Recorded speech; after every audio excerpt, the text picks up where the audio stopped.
شروع اللہ کے نام سے جو بڑا مہربان نہایت رحم کرنے والا ہے۔ ایک شہر میں ایک مست بابا آ گیا۔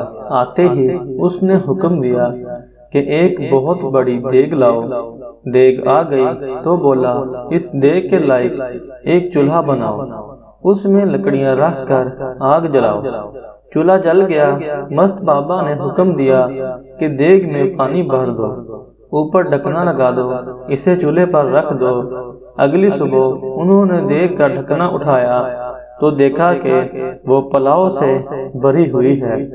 سارے شہر میں اعلان کر دیا گیا کہ حاجت مند آئیں، انہیں کھانا مفت تقسیم کیا جائے گا۔ اس اعلان پر سارا شہر دیگ پر امڑ آیا، مست پلاؤ کی تھالیاں بھر بھر کر دینے لگا۔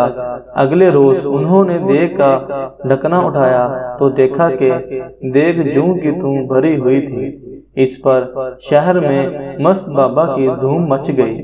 برتاوے تھالیاں بھر بھر کر لوگوں کو بانٹتے، مگر دیگ جوں کی توں بھری تھی۔ حاجت مندوں میں ایک فقیر بھی تھا، وہ خالی ہاتھ آتا اور سارا دن کھڑا تماشا دیکھتا رہتا۔ برتاوے کہتے، میاں تو کیوں خالی ہاتھ کھڑا ہے، برتن لا اور چاول لے لے۔ وہ کہتا، میں حاجت مند نہیں ہوں۔ اس بات پر برتاوے بہت حیران ہوتے کہ کھڑا بھی رہتا ہے، بڈر بڈر دیکھتا بھی رہتا ہے، مگر کھاتا پیتا نہیں ہے۔ انہوں نے مست بابا سے بات کی۔ مست بابا نے کہا، اس شخص کو میرے پاس لاؤ۔ وہ فقیر کو مست بابا کے پاس لے گئے۔ مست بابا نے پوچھا، میاں کیا بات ہے کہ تو سارا دن دیگ کے سامنے کھڑا رہتا ہے لیکن دیگ کے چاول نہیں کھاتا؟ فقیر بولا، میں یہاں چاول کھانے نہیں آتا اور نہ ہی اس دیگ کو دیکھنے آتا ہوں جو سدا بھری رہتی ہے۔ مست بابا نے پوچھا، پھر تو یہاں آتا کیوں ہے؟ فقیر بولا، میں تیری زیارت کرنے آتا ہوں، تو جو اس شہر کا رب بنا ہوا ہے اور لوگوں میں رزق تقسیم کر رہا ہے۔ مست بابا کا چہرہ بھیانک ہو گیا۔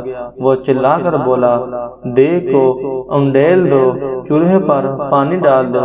یہ کہہ کر مست بابا نے اپنی لاٹھی اٹھائی اور شہر سے باہر نکل گیا۔ میرے کئی دوست کہتے ہیں، بھائی یہ کہانی تو نے خود گھڑی ہے، یہ تو پاکستان کی کہانی ہے، لوگ اس دیگ کو کھا رہے ہیں۔ وہ چلا جاتا ہے تو دوسرا گروپ آ جاتا ہے، کھاتا ہے، وہ چلا جاتا ہے تو دوسرا گروپ آ جاتا ہے، اس کے دیالے دیگ پر ٹوٹ پڑتے ہیں، لیکن یہ دیگ ختم ہونے میں نہیں آتی۔